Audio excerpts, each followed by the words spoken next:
It started like any ordinary dispute over land use, but quickly escalated into something none of us expected.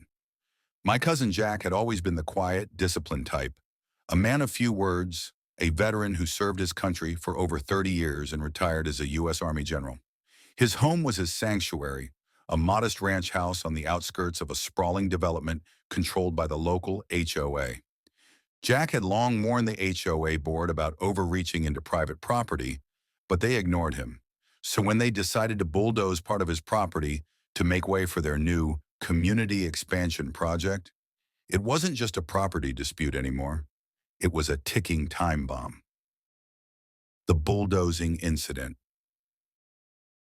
One morning, Jack woke up to the deafening roar of bulldozers tearing through his front yard. Trees were uprooted, fences smashed, and his beloved home was being reduced to rubble. The HOA had sent their contractors early, hoping to get away with it quietly, assuming Jack was away on a trip. But they didn't know one thing. Jack never really left. He was there, watching from the back porch, calmly dialing a number on his phone. The confrontation. The HOA president showed up mid-destruction, clipboard in hand, ready to justify the illegal demolition with bureaucratic nonsense about community benefit and planning permits. Jack, unshaken, approached with a quiet confidence that immediately changed the atmosphere.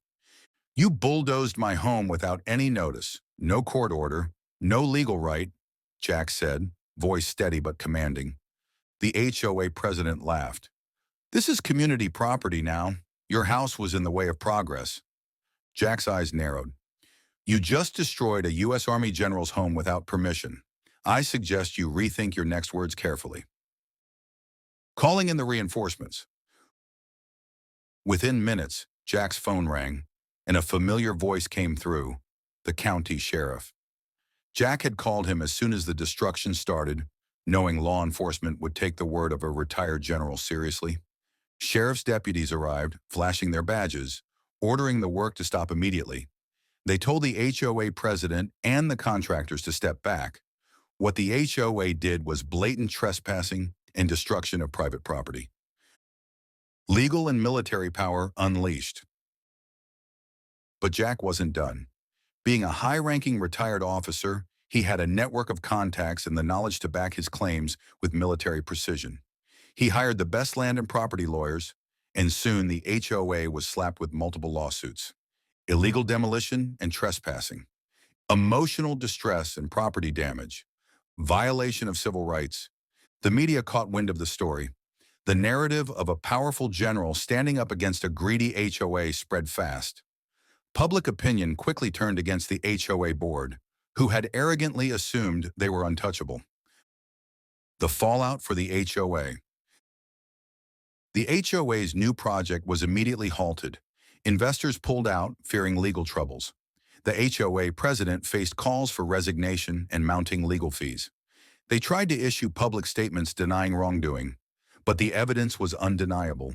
Photos, videos, sheriff reports, and Jack's calm, unwavering testimony.